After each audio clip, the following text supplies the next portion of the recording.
कई लोगों के रिक्वेस्ट के बाद हमने मेंस का बैच स्टार्ट किया है आप लोग के लिए। इस सीरीज में हम आपके जो भी महत्वपूर्ण प्रश्न हैं, यथासंभव प्रयास होगा कि मैं आपकी तैयारी बेहतर करा पाऊँ। साथ ही मैं उन छात्रों के साथ हूँ जो लोग आंदोलनरत हैं। क्योंकि इस बार का जो एग्जाम हुआ है, शुरू से ही आपने देखा होगा कि इसमें जो होना चाहिए आयोग की तरफ से डेडिकेशन एग्जाम को लेने के प्रति, प्रश्न सेट करने के प्रति, वो नहीं देखने को मिला। जैसा कि इससे पहले 68वीं और 69वीं के समय में अतुल प्रसाद जी के समय में देखने को मिला था। कहीं ना कहीं कुछ कमियां आयोग में जरूर है। आयोग इस बात को समझने के लिए तैयार नहीं है। उल्टे छात्रों पर दोषारोपण करना, तरह तरह की बातें निकालना, ये बिल्कुल एक आयोग के लिए शोभनीय नहीं है। क्योंकि हम छात्र जो भी हैं उस बीपीएससी, उस मंदिर को पूजते हैं। क्योंकि हमारा सपना होता है कि हम लोग बीपीएससी में जाएं, अधिकारी बने। लेकिन अगर हमारे देवता इस तरीका से बिहेव करेंगे तो कहीं ना कहीं वह मंदिर के प्रति विश्वास उठ जाएगा छात्रों का। ये बात आयोग के सदस्यों को समझना चाहिए। आरोप प्रत्यारोप की जो बात है, उसको जो भी छात्र पारदर्शिता चाहते हैं, जो चीज क्वेश्चन का डिमांड करते हैं, वो उनका आप जवाब देना चाहिए था आपको, जैसा कि अतुल प्रसाद जी देते थे।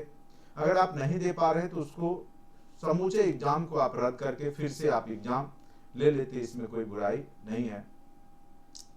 मुझे याद है पिछली बार जून में जब नीट का एग्जाम हुआ था, कहीं पर भी चर्चा नहीं हुआ था नीट के एग्जाम को लेकर के, सॉरी नेट का एग्जाम को लेकर के। एकाध जगह कहीं क्वेश्चन आउट हुए होंगे या नहीं हुए होंगे, लेकिन छात्रों के बीच में ना ही कोई हंगामा, ना ही कोई बात हुआ था, फिर भी एग्जाम को रद्द कर दिया गया था। मेरा कहने का तात्पर्य यह है कि छात्र जब आंदोलनरत हैं इतने बड़ी संख्या में, ऐसा नहीं है कि वो सारे समझदार, जो वो समझदार नहीं है। मैक्सिमम लोग समझदार हैं और उन्होंने प्री भी क्वालिफाई किया है, लेकिन उन्हें पता है कि आगे क्या होगा। हम लोगों ने खुद 2-2 बार प्री मेंस इंटरव्यू दिया। हाँ, कुछ कमियां थी आयोग में, बहुत सारी कमियां थी। विषय को लेकर के अगर आप आर्ट्स पेपर लेते हैं, साइंस लेते हैं, वहां पे जो है बहुत ज्यादा जो है देखने को मिलता था, साइंस वाले को ज्यादा अंक दिए जाते थे और आर्ट्स वाले को जो है बहुत कम अंक दे करके जो है वहां पे मेरिट लिस्ट से बाहर कर दिया जाता था। जो भी हो, कमियां को अतुल प्रसाद जी ने सुधारा बहुत बेहतर तरीका से। उन्होंने एक पैटर्न लाया, एक विश्वास जागा फिर से। लेकिन फिर अगर इस तरह की रवैया आयोग करने लगा है तो कहीं ना कहीं लोगों का विश्वास उसके प्रति कम होगा, और जो कि एक राज्य के लिए सही नहीं होगा, यहाँ के छात्रों के लिए सही नहीं होगा। क्योंकि हमारे पास ना ही उतने उद्योग धंधे हैं। हमारा जो भी अच्छे स्टूडेंट्स हैं, जो मेहनती स्टूडेंट्स होते हैं, उनका सपना होता है कि हम भी बीपीएससी क्वालिफाई करके एक अच्छे अधिकारी बने। तो वो एक ड्रीम है लोगों का, एक सपना है, तो उसको आप जो है बिना लड़ाई के ही तोड़ने का प्रयास नहीं करें। कुछ कमियां थी तो आप एक्सेप्ट कीजिए और फिर पूर्ण रूप से एग्जाम करा लीजिए। उसी में यहाँ के छात्रों का और हम सब का और बिहार के भविष्य का सबसे बड़ी बात है कि जो एसडीएम बनेंगे, जो डीएसपी बनेंगे, वो कम से कम 30 वर्षों तक बिहार में शासन करेंगे, शासन व्यवस्था में शामिल होंगे। अगर वहां पे सोच समझ वाले डीएसपी नहीं आएंगे तो हो सकता है कल के डेट में जो अभी अध्यक्ष हैं वो रिटायर हो जाए और उनके बच्चे मार खाएं वहां पर, और वहीं जो है एसपी, डीएसपी या जो भी एसडीएम बन करके जो अभी का जो वर्तमान मान के चलिए जो योग्य व्यक्ति नहीं है, अगर आप उसको सपोर्ट कर दिए, देखिए सपोर्ट आप कई स्तर पे कर सकते हैं, जैसा कि मेरा मानना है। अगर आप क्वेश्चन के लेवल को लॉ करते हैं तो उसमें भी वैसे छात्रों की जाने की संभावना होती है जो जिनका सोच समझ उतना विकसित नहीं हुआ है, लेकिन फिर भी रट करके भी वो चले जाएंगे और फिर जब सिचुएशन आएगा निर्णय लेने का, डिसीजन मेकिंग का, तो वहां पे वो फेल्यूर साबित होते हैं और फिर आगे चल करके वह समस्या पूरे जनता के बीच में, पूरे राज्य के लिए हो जाता है। ठीक है, तो सरकार को इस बात को समझना चाहिए। छात्रों की मांग है तो निश्चित रूप से जो है मान लेने में ही भलाई है। चलिए, इससे ज्यादा मैं कुछ नहीं बोलूंगा। अब हम लोग पढ़ाई की ओर चलते हैं, क्योंकि पढ़ना भी जरूरी है। अगर एग्जाम रद्द हो भी जाता है, नहीं भी होता है, दोनों के केस में मेन तो पढ़ाई है। अब जैसी इच्छा हो, हमने अपने गार्जियन स्वरूप जो आयोग है उसको कुछ अपना मंतव्य दिया। बाकी जो भी हो, चलिए अब यहाँ पे हम लोग शुरू करते हैं मौर्य कला। मौर्य कला के बारे में हम लोग जानेंगे, जो कि आपके एग्जाम के दृष्टिकोण से बहुत ही महत्वपूर्ण टॉपिक होता है। कला संस्कृति के एक या दो प्रश्न पूछे ही जाते हैं। दो तरीके से यहाँ पे प्रश्न पूछे जा सकते हैं, या तो 38 मार्क्स में पूछे जा सकते हैं, या फिर 38 मार्क्स में पूछे जा सकते हैं, या फिर 7 या 8 मार्क्स के लघु स्तरीय प्रश्न में पूछे जा सकते हैं। 38 मार्क्स का प्रश्न कई बार लोग पूछते हैं कितना लिखा जाए, तो स्टैंडर्ड अगर आप पेज काउंट करते हैं तो 4.5 पेज, 4 से 4.5 पेज मैक्सिमम आप लिखिए, ठीक है। इससे ज्यादा लिखने की आपको आवश्यकता नहीं है। अगर आप 8 नंबर में लिखते हैं तो 1 से 1.5 पेज तक उसको सीमित कर दीजिए, ठीक है। चूंकि आपके पास टाइम कम होते हैं तो टाइम, अगर चित्र वगैरह बना दिए हैं तो 2 पेज मैक्सिमम, ठीक है। इससे ज्यादा आप आगे नहीं बढ़ें। अगर आप बढ़ेंगे तो कहीं ना कहीं किसी प्रश्न में कम लिखेंगे या उसको छोड़ेंगे, जो कि आपके लिए क्या हो जाएगा, वो और ज्यादा परेशानी का सबक हो जाएगा। इसीलिए प्रश्न को जो लिखना है उतना ही लिखना है, ज्यादा नहीं लिखना है, ठीक है। और कोशिश करना है टाइम मैनेजमेंट करते हुए लिखने का, जिससे कि आप सभी प्रश्नों का उत्तर अच्छे ढंग से लिख पाए। GS1 का जैसा कि आपको पता है कि 72 नंबर के आसपास, कई बार जो है 76 नंबर का भी रह सकता है। तो वहां पे 76 नंबर के या 72 नंबर के आपको DI देखने को मिलेगा, डाटा इंटरप्रिटेशन मैथ के है। इसको अभी से प्रैक्टिस करना शुरू कर दीजिए। बाकी रिजल्ट आए नहीं आए वो आयोग पे छोड़ दीजिए, वो भी वहां पर भी लोग अनुभवी हैं। थोड़ा सा जरूर इस बार देखने को मिल रहा है जिस तरीका से, वो सही नहीं है, लेकिन फिर भी हमारा आपका काम है पढ़ाई करना, और बेहतर पढ़ाई करेंगे तभी आप आगे जाकर के फिर सफल होंगे। नहीं तो प्री केवल निकाल लेने से आपका नहीं होता है। प्री, मेंस, इंटरव्यू तीनों राउंड अच्छे से अगर आप क्लियर करते हैं, साथ ही मेरिट लिस्ट में आते हैं, तब जाकर के आपका सपना साकार होता है। नहीं तो फिर वही कहानी पुनर्मुस्को भव की कहानी होती है, और फिर आप वही करते हैं जो अन्य स्टूडेंट करते हैं, ठीक है। तो ये सब समस्याएं आती हैं, और कहीं ना कहीं जो है अगर आप बेहतर तैयारी करके जाते हैं तो एक पॉजिटिवनेस रहता है, जिस कारण से आप बेहतर कर लेते हैं और उसी में आपका बेहतर हो ही जाता है। चलिए यहाँ पे हम लोग आज जो टॉपिक पढ़ेंगे वो है मौर्य कला। तो इस प्रश्न जो ये पूछेगा प्रश्न, मौर्य कला की विशेषताओं के बारे में बताइए, या पूछ सकता है तोड़ करके पूछ सकता है। अगर 8 नंबर में पूछेगा तो पूछेगा कि स्थापत्य कला की विशेषताओं के बारे में बताइए। मौर्य कला के स्थापत्य कला के बारे में पूछ देगा, या पूछ देगा किस प्रकार से ये बौद्ध धर्म से प्रेरित है, उसके बारे में बताइए। तो कोई जरूरी नहीं है कि मौर्य कला ही केवल पूछेगा विशेषता, आपको कई स्तर पे पूछे जा सकते हैं, ठीक है। वास्तुकला, निर्माण शैली, मूर्ति कला है इसमें, ठीक है। साथ साथ गुहा विहार बनाएंगे, वो उसके बारे में जानेंगे। तो हर एक स्तर पे शॉर्ट प्रश्न पूछे जा सकते हैं, ठीक है। तो इस बात को हमेशा आप लोग ध्यान रखिएगा। पढ़ना लॉन्ग ही है, भले एग्जाम में छोटा पूछते। खाना जब बनता है तो घर में 5 सदस्य हैं तो 5 के लिए खाना बनता है, लेकिन कोई कम खाता है तो इसका मतलब ये नहीं है कि हम 5 की जगह 3 ही लोगों का खाना बना के ले जाएं, ठीक है। आपको खाना जिस प्रकार से मटेरियल है, इनपुट, वो सारा पढ़ के ही जाना होगा। भले वहां लघुत्तरीय पूछे, दीर्घोत्तरीय पूछे, बस उसको लिखने में आपको जो है वहां कलाकारी करना है, बस इतना जाना, ठीक है। मौर्य कला, सबसे पहले तो आप जब भी कोई भी प्रश्न लिखते हैं तो हमेशा याद रखिए कि बेहतर उत्तर तब होता है जब आप भूमिका भी लिखते हैं, उसका विश्लेषण करते हैं, फिर आप निष्कर्ष निकालते हैं। तो 3 पार्ट तो मेंस राइटिंग में दिखना ही चाहिए। भूमिका के अंतर्गत आप उसका बैकग्राउंड बनाते हैं कि किस प्रकार से आपको समझाना है कॉपी चेकर, ठीक है। ऑलरेडी कॉपी चेकर के पास बहुत सारी कॉपियां आती है, वो चेक कर चुका होता है। जब आपकी कॉपी आएगी तो ऐसा नहीं कि आप पहले व्यक्ति होंगे जो उसे मौर्य कला के बारे में लिख के बताएंगे। तो ऑलरेडी आप कितना बेहतर लिखते हैं इस पे आपका 1-2 नंबर एक्स्ट्रा और कम नंबर डिपेंड करता है। जनरली ये 38 में से 19-20 नंबर देते हैं। अगर आप बेहतर लिखेंगे तो 22 से 24 नंबर तक मैक्सिमम आपको दिया जा सकता है। इससे ज्यादा आप उम्मीद ना करें तो मेरे समझ से बेहतर है। सबसे पहले भूमिका में लिखेंगे, कला मानव के ज्ञानेंद्रियों को प्रसन्न करने वाला एक अभिव्यक्ति है, या हम कह सकते हैं कला क्या है? मानव की कल्पनाओं का मूर्त रूप है। आप अपनी भाषा में जो भी लिखना है लिख सकते हैं, जिसके माध्यम से किसी कालखंड के लोगों के भौतिक तथा सांस्कृतिक उपलब्धियों का पता लगाया जा सकता है।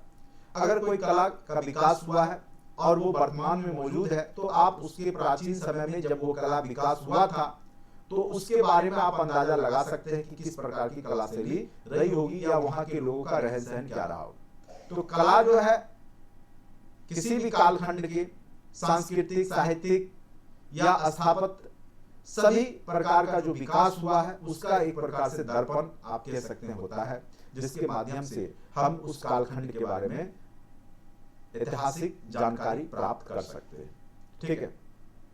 कला के इतिहास में अगर देखा जाए तो मौर्य कला अपनी विशेषताओं के कारण ही एक विशिष्ट पहचान रखती है। चूंकि इसके पहले जितनी भी कलाएं विकसित हुई या तो वो लकड़ियों पे उत्कीर्ण थी या फिर मिट्टी पे बनाए गए थे या मिट्टी के द्वारा बनाए गए थे, जिस कारण से कालखंड में धीरे धीरे वो समाप्त हो गए। लेकिन जो मौर्य कला का विकास हुआ था वो पाषाण पत्थरों पे हुआ था, साथ ही लकड़ी के प्रयोग किए गए थे। लेकिन लकड़ी तो समय अंतराल पे समाप्त हो चुका है, लेकिन जो सेल थे, जो पत्थरों पे, एकात्म पत्थरों पे जो चित्रकारी किया गया या जो स्तंभ बनाए गए, वो आज भी मौजूद है, जो कि मौर्य काल की साहित्यिक सांस्कृतिक विरासत को जो है अपने आप में समेटे हुए है कि किस प्रकार से मौर्य काल के दौरान सांस्कृतिक के साथ साथ वास्तुकला का विकास हुआ, मूर्ति निर्माण शैली का विकास हुआ, वो आज भी हमारे ज्ञानेंद्रियों को सुकून देता है, साथ ही अचंभित कर रहा है। तो इस तरीका से आप बैकग्राउंड लिख सकते हैं मौर्य कला के बारे में। ये भाषा जो आपने देखा है वो हमने खुद लिखा है, आप भी अपनी भाषा स्वयं क्रिएट करेंगे तो ज्यादा बेहतर होगा। ये नहीं कि हमारे नोट्स को सभी लोग पढ़ के यही लिख दीजिएगा तो सबको फिर समान नंबर आ जाएगा। जब आप बैठेंगे तो आप फिर कंपटीशन जब रिजल्ट आएगा तो होना बहुत मुश्किल हो जाए। तो कहीं ना कहीं अपनी भाषा का यूज कीजिएगा। ठीक है, ये एक मैं आधार बता रहा हूं किस प्रकार से आप सोच सकते हैं। ठीक है, इस काल में जो कला का रूप विकसित हुआ था उसको आप दो भागों में बांट करके देख सकते हैं। एक है आपका मौर्य कला, दूसरा है आपका लोक कला। ठीक है, मौर्य कला के अंतर्गत राजकीय कला जो कि स्थापत्य कला का रूप है, राजकीय कला के रूप में हम जानेंगे। राजाओं के संरक्षण में जो फला फूला उस कला को हम लोग राजकीय कला कहते हैं। लोक कला जो आम जनता, आम पब्लिक लोगों के द्वारा, जनता के द्वारा जो कला का विकास हुआ उसको हम लोग लोक कला के अंतर्गत पढ़ेंगे। खास करके राजकीय कला में हम लोग स्थापत्य शैली के बारे में पढ़ते हैं और लोक कला के अंतर्गत मूर्ति कला के बारे में हम लोग पढ़ते हैं। ठीक है, तो ये हमेशा याद रखिएगा, इसको दो भागों में बांट करके आप लोग देखेंगे।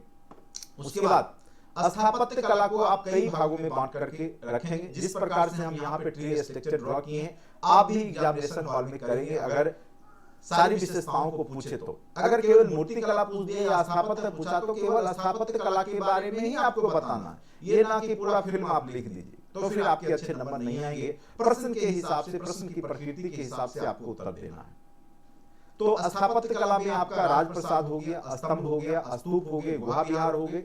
ठीक है, और मूर्ति कला में आपके जो हो गए वो स्तंभ के ऊपर के जो पशु आकृति की मूर्तियां हैं, साथ ही स्वतंत्र कलाकारों के द्वारा जो मिट्टी मृण्ड मूर्तियां बनाई गई या पत्थरों को तराश करके बनाया गया, उसके बारे में हम लोग पढ़ेंगे। राजप्रसाद के बारे में जानिए, इसके जो अवशेष मिले हैं पटना कुम्हरार जगह है वहां पर मिले हैं। कई विद्वानों ने इसे बहुत बेहतर बताया है। एरियन एक विद्वान है, उन्होंने इसे इस भवन की तुलना सूसा और एकबतना जो कि मध्य एशियाई देश में स्थित राजमहल था उससे की है। कहा है उससे भी बेहतर महल था यहाँ का। फाहियान जो कि चंद्रगुप्त द्वितीय के दरबार में आया था, उस समय जब अवशेष को देखा था तो उसने इसे देवताओं के द्वारा निर्मित बताया था। तो फाहियान एरियन की बातों को जरूर आप लिखेंगे। ये सब आपको पॉजिटिवनेस और कह सकते हैं कि नंबर बढ़ाने में मददगार साबित होता है। विशेषताएं थी, 80 स्तंभों वाला यहाँ पे सभा भवन था जिसमें ये लोग बैठक हुआ करता होगा इस समय में। छतें और दीवारें लकड़ी की बनी होती थी। पहले हमने बताया जो मेन पिलर था वो पाषाण के थे, पत्थर के थे। बाकी छतें और दीवार लकड़ी की बनाई जाते थे उस समय। पाटलिपुत्र का जो नगर नियोजन था, नगर योजना जो था, वो उसके बारे में मेगास्थनीज ने अपने इंडिका में बेहतर लिखा है। और उसमें उसने व्याख्या करते हुए लिखा है कि चारों ओर पाटलिपुत्र जो है दुर्ग से घिरा हुआ था, प्राचीर से घिरा हुआ था, मतलब चार दीवारी से घिरा हुआ था। और बीच बीच में जगह जगह, जैसे मान के चलिए ये अगर पाटलिपुत्र का जगह है तो चारों ओर से इसको घेरा हुआ था दीवार, और जगह जगह इसमें जगह जगह होल बनाए गए थे जिससे कि अंदर से ही तीर चलाने में मदद हो और बाहरी दुश्मनों को भगाया जा सके। और साथ ही जो दीवार थे उसके चारों ओर खाइयां बनाई गई थी जिससे कि कोई भी दुश्मन डायरेक्ट जो है चार दीवारी पार करके राज में प्रवेश ना कर सके। तो प्राचीर के चारों ओर गहरी खाइयां और जगह जगह प्रवेश द्वार बनाए गए थे, जैसे यहाँ प्रवेश द्वार बना दिया गया, इधर बना दिया गया, ठीक है, फिर यहाँ बना दिया गया। तो इस प्रकार से जगह जगह प्रवेश द्वार एंट्री करने के लिए बनाए गए थे। तो अपने आप में सुरक्षा का विशेष ध्यान रखा गया था। स्तंभ के बारे में आप लोग जानते होंगे, जिसमें कि हम लोग अशोक स्तंभ का जो आप सारनाथ का जो स्तंभ है उसको जरूर देखते होंगे, चाहे नोट में हो चाहे सिक्का में हो, हर एक जगह भारत का जो राजकीय चिन्ह ही है वो। तो वो भी एक कह सकते हैं कि मौर्य कला का ही उत्तम उदाहरण है जो कि अशोक काल में बनाए गए थे। सबसे उत्कृष्ट उदाहरण अशोक के द्वारा जो धर्म प्रचार हेतु जो स्तंभ बनाए गए थे वो है। उसमें हम लोग एकास्म पत्थर विशेषता को लिखेंगे कि वह कैसा पत्थर था। एकास्म मतलब एक ही पत्थर से बना हुआ, अलग अलग पत्थरों को मिला के नहीं बनाए गए थे, एक ही पत्थर को काट काट करके बनाए गए थे। साथ ही अधिकांशतः वो लाल जो बलुआ पत्थर के बनाए गए थे वो चुनार मध्य प्रदेश से और मथुरा यूपी से लाए जाते थे। तो ये भी याद रखेंगे। थोड़ा सा मैं उसका चित्र आपको दिखा दूं, ठीक है, किस प्रकार के चित्र यहाँ पे आपको बनाने होंगे। थोड़ा सा प्रैक्टिस कर लीजिएगा। यही चित्र है जिसको कि आप अशोक स्तंभ के रूप में बना सकते हैं, ठीक है।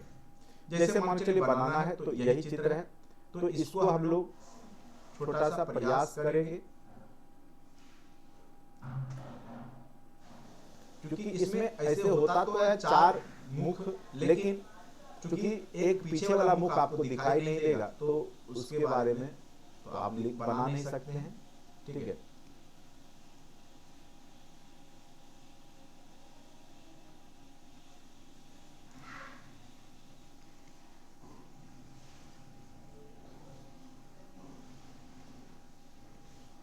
अगर आप अच्छे से चित्र ड्रॉ करेंगे, थोड़ा सा डिजिटल पेन पे यहाँ पे मुझसे हो नहीं रहा है, ठीक है।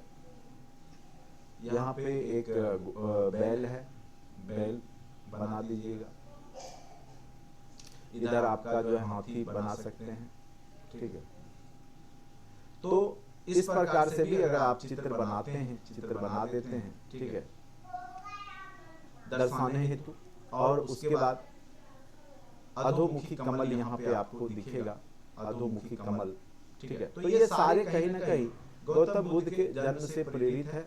अधोमुखी कमल नीचे उल्टा आपको दिखेगा, ठीक है। तो अच्छे से आप लोग प्रैक्टिस कीजिएगा बनाने का, ठीक है। तो ये अशोक स्तंभ हैं और इसमें आप देख रहे होंगे कि किस प्रकार से चक्र है, अधोमुखी कमल है, हाथी है और साथ साथ शेर।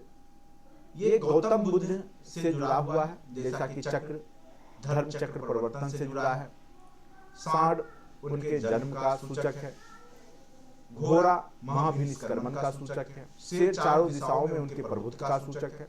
तो कई बार ये भी प्रश्न पूछे जा चुके हैं कि किस प्रकार से वो बौद्ध धर्म से जुड़ा हुआ था। तो अशोक स्तंभ बना करके भी आप इसको जोड़ सकते हैं। हमने यहाँ थोड़ा सा स्ट्रक्चर बना करके, आप भी रफली, ऐसा नहीं है कि एकदम चित्र बनाने में ही लग गए अच्छे से, तो टाइम टेकन होगा। थोड़ा सा बस एक रफली ड्रॉ कर दीजिएगा और उसके बारे में लिख दीजिएगा तो बेहतर हो जाएगा आपका। स्तंभ की संरचना को मुख्यतः दो भागों में बांट सकते हैं, एक ऊपर वाला पार्ट, एक नीचे वाला। नीचे वाला जो एरिया है वो तना जो पार्ट है उसको तना कहा जाता था, जो कि इसकी चौड़ाई नीचे से ऊपर कम होते जाएगी, ऊपर में कम हो जाएगा। अधोमुखी कमल होगा, उसके ऊपर एक मेखला होता है, उसके ऊपर जो है एक सिंबॉलिक कह सकते हैं ये चक्र है, धर्म चक्र परिवर्तन। यहीं से जो है हमारे झंडा में चक्र दिया गया है, ठीक है। तो कहीं ना कहीं ये सिंबल का यूज हम लोग राष्ट्रीय चिन्ह के रूप में भी कर रहे हैं। तो इसकी विशेषताओं को आप इस तरीका से लिख सकते हैं। एकात्म पत्थर, लाल बलुआ पत्थर का यूज कहां से लाएंगे, तो चुनार मध्य प्रदेश और फिर मथुरा से लाए जाते थे। अब उसके बाद यहाँ पे हम लोग देखेंगे कि स्तूप, स्तूप के बारे में आप लोग जानिए कि एक प्रकार से कह सकते हैं जैसे हिंदू मंदिर होते हैं, उसी प्रकार से बौद्ध धर्म के लोग स्तूप को, चूंकि यहाँ पे गौतम बुद्ध के अवशेष रखे जाते हैं और ये अर्ध अंडाकार जो स्वरूप होता है वो जनरली ईंट के बने होते हैं। उसके ऊपर आप पेटीनुमा जो संरचना देख रहे हैं इसको हर्मिका कहा जाता था, कहा जाता है भी, क्योंकि अभी भी है बौद्ध स्तूप हर्मिका कहा जाता है, जिसमें कि गौतम बुद्ध से जुड़े हुए अवशेष रखे जाते थे। सबसे ऊपर में ये तीन आप छतरी देख रहे हैं, ये तीन छर जो हैं इसके श्रद्धा, सम्मान और उदारता के सूचक होते हैं सॉरी। उसके बाद ये आपका जो चबूतरा है उसको मेधी कहा जाता था, इसके चारों ओर प्रदक्षिणा पथ हुआ करते थे, ठीक है। और आगे में जो गेट होता था उसको तोरण कहते हैं, और जो चार दीवारी होते हैं उसके दीवार को वेदिका कहा जाता था, ठीक है। तो इस प्रकार से आप चित्र बना सकते हैं। उसको मैं रियल चित्र से आपको दिखा दूं किस प्रकार के चित्र आपको देखने में मिलेंगे, ये ठीक है। तो ये मेधी हो गया चबूतरा, ये आपका अंडाकार, ऊपर हर्मिका हो गया, ऊपर छतरी हो गया, ये बीच का जो गैप है वो प्रदक्षिणा पथ हो गया, और ये मेन गेट तोरण हो गए, ठीक है। कई सभी दिशाओं में आपके गेट होंगे, 4 गेट हैं, 1 2 3 4, ठीक है। तो इस प्रकार से आप देखेंगे कि अगर इतना सुंदर आकृति बनाएंगे तो बहुत टाइम लगेगा, लेकिन रफ आइडिया से आप लोग रफ यूज बना करके देख लीजिएगा। इस तरीका से अगर बनाते हैं तो बेहतर आपका कलाकारी वहां देखने को मिलेगा, और इसके भी एक आध नंबर आपके बढ़ सकते हैं अगर अच्छे से बनाते हैं, ठीक है। संरचना, तोरण स्तूप का मुख्य प्रवेश द्वार है, वेदिका स्तूप के चारों ओर निर्मित घेरा है, प्रदक्षिणा पथ, चबूतरे और वेदिका के मध्य जो स्तूपों के चारों ओर परिक्रमा करने का जो स्थान है वो प्रदक्षिणा पथ होता है। मेधी, चबूतरा जिस पर अर्ध चंद्राकार गुंबद अवस्थित होता है उसको मेधी कहा जाता है। अंड, अर्ध चंद्राकार गुंबद जिसके छत ईंटों से निर्मित होते थे।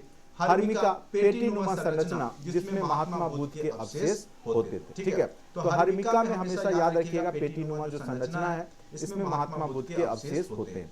छत्र या यष्टि जो होता है वो सबसे ऊपर आपने देखा लगा होता है। हर्मिका के ऊपर जो 3 छर है वो जो है आपका श्रद्धा, सम्मान और उदारता का सूचक है, याद रखिएगा। कई बार यहाँ से क्वेश्चन पूछा जा सकता है। अब आते हैं गुहा विहार के बारे में। गुहा विहार जो पहाड़ के कंदराओं को काट करके, गुफाओं को काट करके जो बनाए गए थे वो मैं थोड़ा सा चित्र के माध्यम से आपको दिखा दूं। जैसे ये है आपका, ठीक है, कई गुफा बनाए गए थे और वहां पे कई जो भिक्षु भिक्षुनियां या बौद्ध धर्म से जुड़े लोग हो, आगे चल करके अशोक ने आजीवक संप्रदाय के लोगों को रहने के लिए भी इसे दान में दिया था, ठीक है। बराबर की गुफा हो, ये सब आपको बोध गया में बहुत सारा दिखेगा। बौद्ध विहार है, यहाँ पे बौद्ध धर्म से जुड़े हुए लोग आकर के अपना अध्ययन करते थे, रहते थे, तपस्या करते थे, ठीक है। अब गुहा विहार क्या है? चट्टानों को काटकर बौद्ध भिक्षुओं के निवास स्थल जो बनाए गए थे उसको गुहा विहार कहा जाता है। अवस्थिति आपको ये बोध गया या गया बिहार में दिखेगा। उदाहरण के लिए बराबर की पहाड़ी का गुहा विहार आप ले सकते हैं, जो कि अशोक के द्वारा बनाया गया था। सॉरी, बराबर की पहाड़ियों में जो गुफा बनाए गए, जो अशोक के द्वारा बनाया गया था, उसका क्या क्या नाम है? तो सुदामा गुफा, कर्ण चौपर गुफा, ये याद रखिएगा। कर्ण चौपर गुहा और सुदामा गुहा जो है आजीवक संप्रदाय को दान दे दिया गया था। आजीवक संप्रदाय के बारे में आप जानते होंगे, जो बिंबिसार था वो आजीवक संप्रदाय को ही मानता था। नागार्जुनी पहाड़ी में अशोक का जो पुत्र है दशरथ, उसके द्वारा बनाया गया था। उसमें गोपी गुफा है, लोमर्सी गुफा है, वर्तिका गुफा है। इसकी विशेषता को अगर आप लिखेंगे तो चतुर्भुजाकार कमरे होते थे गुफा के अंदर, और उसकी दीवारें जो बेलनाकार होती थी, ऊपर में कैसा होता था? बेलनाकार, और उसमें जो पॉलिश किया गया था चमकदार, वो आज भी चमक रहा है। अपने आप में उस समय के रसायन विज्ञान के महत्व को दर्शाता है। मूर्तिकला मेन रूप से जो राजकीय संरक्षण में फला फूला, उसमें स्तंभ के ऊपर बनी पशु आकृतियां थी, खास करके सिंह की आकृति, वृषभ, बैल की आकृति, घोड़े की आकृति, हाथी की आकृति आपको देखने को मिलेगा। सबसे ज्यादा चर्चित सारनाथ का जो स्तंभ है, जो कि हमने चित्र के माध्यम से आपको दिखाया, उसके ऊपर जो बना सिंह है, जो चारों दिशाओं में बौद्धिज्म के प्रचार को, या कह सकते हैं अशोक के प्रभुत्व को दर्शाता है कहीं ना कहीं। स्वतंत्र कलाकारों द्वारा निर्मित यक्ष यक्षिणियों की मूर्तियां, यक्ष यक्षिणी की मूर्ति भी मैं आपको दिखा दूं कि किस प्रकार से यक्षिणी की मूर्ति आपको देखने को मिलेगा। जो इसकी बनावट है आप देख रहे होंगे, मूर्ति कितना सुंदर दिख रहा है। कुछ टूट फूट गया है वो अलग बात है, लेकिन इसके जो शरीर की बनावट है वो आज भी अचंभित करता है कि इतना जो रियल इमेज कैसे पत्थरों को काट करके इतना चिकना बना करके बनाया गया होगा। तो अपने आप में इसके महत्व को दर्शाता है। ठीक है, तो साथ ही ये यक्ष यक्षिणी की मूर्ति हमने दिखाया, साथ ही नारी एवं बालक की मूर्ति भी आपको देखने को मिलेगा, गोद में लिए हुए बच्चे को, जो कि एक वात्सल्य, जो माँ का जो मातृत्व होता है, माँ का ममता में जो माँ होती है उनके बारे में बताया, बखान करता है, जो कि बुलंदीबाग पटना से मिला है। जैन तीर्थकर की मूर्ति जो नग्न अवस्था में मिली है लोहानीपुर पटना से मिली है। फिर धौली जो उड़ीसा में है, चट्टान को काट करके हाथी का अग्रभाग का चित्रण बनाया गया है, जो ऐसा प्रतीत होता है कि गुफा को हाथी अपने सुर में पकड़े हुए है। तो इस प्रकार से मूर्ति कला, स्थापत्य कला, स्तूप, गुहा विहार के बारे में हमने आपको बताया। अब लास्ट में आपको निष्कर्ष किस प्रकार से लिखना है। इस प्रकार हम पाते हैं कि मौर्य कला ने पहले से चले आ रहे कला को एक स्थायित्व प्रदान किया तथा कला के विभिन्न आयामों में स्थापत्य, भवन निर्माण, स्तूप निर्माण तथा मूर्ति निर्माण कला शैली में एक विशिष्ट स्वरूप दिया, जो वर्तमान तथा भविष्य के मानव जाति को अपने अद्भुत शैली से प्रसन्न और अपने गौरवमय इतिहास की गाथा सुनाती रहेगी। तो मौर्य कला की विशेषताओं को हम इस प्रकार से लिख सकते हैं। ठीक है, तो ये ओवरऑल पूछ दे 38 नंबर में तो पूरा लिख दीजिए, लेकिन अगर 8 नंबर में पूछ दे तो कोई पार्ट पूछेगा इसका, या तो स्थापत्य कला पूछ देगा या मूर्ति कला पूछ देगा। ठीक है, तो उतना ही लिखना है, 1.5 से 2 पन्ना, उससे ज्यादा आप नहीं बढ़ेंगे, नहीं तो आप टाइम मैनेजमेंट नहीं कर पाएंगे। सुंदर अक्षर में लिखेंगे, खूब छोटा भी नहीं लिखना, मीडियम साइज में लिखना है, चित्र जरूर बनाने हैं, ट्री स्ट्रक्चर का जरूर यूज करना है। तो ये सब अगर आप करते हैं तो मैं गारंटी बोलूंगा कि आपके मार्क्स 60% तक दिए जा सकते हैं। ठीक है, 60%, उससे ज्यादा उम्मीद ना करें तो ज्यादा बेहतर होगा। तैयारी को कंटिन्यू करते रहिए। अगर चैनल को सब्सक्राइब नहीं किए हैं तो चैनल को सब्सक्राइब कर लीजिए। हमने 67वीं में भी पढ़ाया था और बहुत सारे बच्चे हमारे SDM, BDO, RO, CO सब बने हैं, और यही नोट्स उनको भी हमने बताया था। बाकी लिखना आपको अपने स्तर से होता है। हम आपको एक बेसिक जानकारी देते हैं कि कैसे करते हैं, जो हमने किया। हमने भी 2-2 बार इंटरव्यू दिया, मैंने कई बार चर्चा किया है आपको। हाँ, ये अलग बात है कि हमारा फाइनल सिलेक्शन नहीं हुआ, तो कहीं ना कहीं उस समय खामियां थी आयोग के अंदर, और जो सिस्टम था एग्जाम का पैटर्न वो गलत था, क्योंकि उस समय आर्ट्स पेपर में 160 से ज्यादा अंक नहीं जनरली आपको देखने को मिलेगा, और उसी समय साइंस में 280 और 290 नंबर तक दिए जाते थे। तो यहां पर, और बीपीएससी में बार बार बोलता हूं, ये सब्जेक्ट का एग्जाम हुआ करता था, सब्जेक्ट मैटर करता था, और खास करके कुछ ऐसे सब्जेक्ट होते थे हिस्ट्री वगैरह, तो उसमें बहुत ज्यादा कंपटीशन हो जाता था, और हमारा हिस्ट्री ऑप्शनल था। हमने कई बार लिखा इतिहास में अच्छे बेहतर लिखने के बावजूद, और मुझे उससे बेहतर मैं आज भी नहीं लिख सकता, ना ही लिखूंगा, इसलिए हमने तैयारी भी करना छोड़ दिया था कमीशन का। फिर अतुल प्रसाद जी आए, जब उन्होंने पैटर्न चेंज किया तो मुझे थोड़ा सा विश्वास जागृत हुआ। ऐसा नहीं बोलता हूं कि ये सब्जेक्ट गड़बड़ होता है, लेकिन पहले ऑप्शनल में क्या होते थे कि अंक दिए जाते थे और उसका आपका फाइनल सिलेक्शन पे प्रभाव होता था। तो उस सिलेक्शन में कहीं ना कहीं अगर आपके कम अंक हैं तो वहां सब्जेक्ट मैटर नहीं करता। अगर आप जो है कोई अलग सब्जेक्ट लेकर के भी अगर अच्छा नंबर ले आए तो आप जो बहादुर है, और आप इतिहास लेकर के भी अगर आपको कम अंक दिए जा रहे हैं, या उस सब्जेक्ट में जनरली चूंकि एवरेज मार्किंग होता था, बहुत ज्यादा बच्चे उस सब्जेक्ट में होते थे। ठीक है, और जिस कारण से सिलेक्शन मात्र 5 से 6 नंबर से चुका। और एक गलती और भी हुई थी कि प्रश्न आप लोग को भी मैं बताऊंगा, जो गलतियां पहले होती थी अब आपको आयोग ने उसको उस पर कार्य किया था। अतुल प्रसाद जी ने जो है क्वेश्चन के साथ साथ उत्तर लिखने का स्पेस दे दिया था, जिससे कि स्टूडेंट को पता चल जाता है कि किस सेक्शंस को बनाने हैं। ठीक है, तो थोड़ा बहुत वहां पर भी मिस्टेक हो जाता था कभी कभी। ठीक है, तो वो सब कमियां अब दूर हो चुकी थी, बशर्ते कि किसी प्रकार का किसी खास व्यक्ति को विशेष लाभ पहुंचाया ना जाए तो। ठीक है, तो वो सब कमियां दूर है। आप गरीब छात्रों के लिए आप जो मेहनत कस जो छात्र हैं, जो मेहनत कर रहे हैं, अधिकारी बनना चाह रहे हैं, उसके लिए बीपीएससी ने एक बेहतर प्लेटफॉर्म लेकर लाया था। अब देखिए इसका क्या होता है आगे। अगर फिर से एग्जाम हो जाता है तो अच्छी बात है, बहुत अच्छी बात है। अगर नहीं होता है तो हम आप एक छात्र हैं, मैं टीचर हूं, बाकी छात्र लोग जितना आपके अंदर कैपेसिटी होगी, जितना सरकार के प्रति या अपनी बातों को मनवाने के प्रति जितना लगनशील होंगे, उतना ही बेहतर आपका भविष्य निर्धारित होगा। तो आज के लेक्चर में इतना ही। अगर अच्छा लगता है तो चैनल को लाइक जरूर कीजिए। अगर हमारी बातों का कोई अलग मीनिंग निकालते हैं तो ये आपका ज्ञान डिपेंड करेगा, लेकिन हमारा उद्देश्य किसी को ठेस नहीं पहुंचाना है। मैं इसीलिए बोला चूंकि प्रश्न की प्रकृति बीपीएससी जो 68वीं 69वीं जिस प्रकार से प्रश्न के लेवल थे वो बिल्कुल नहीं देखने को मिला। चूंकि हम लोग टीचर हैं तो एक एनालिसिस करते हैं, जो मुझे लगा वो हमने बताया, ठीक है। बाकी बहुत लोग सफल हुए, कांग्रेचुलेशन है आपको, आपने मेहनत किया तभी आप वहां पर भी पहुंचे। लेकिन ये मेहनत फाइनली सिलेक्शन में बदल जाए तो सबसे बड़ी बात होती है, क्योंकि प्री हर एक साल बहुत ज्यादा 10 गुना बच्चे करते हैं। अभी 21,000 बच्चे प्री निकाले हैं, लेकिन रिजल्ट तो 2,000 का ही बनेगा।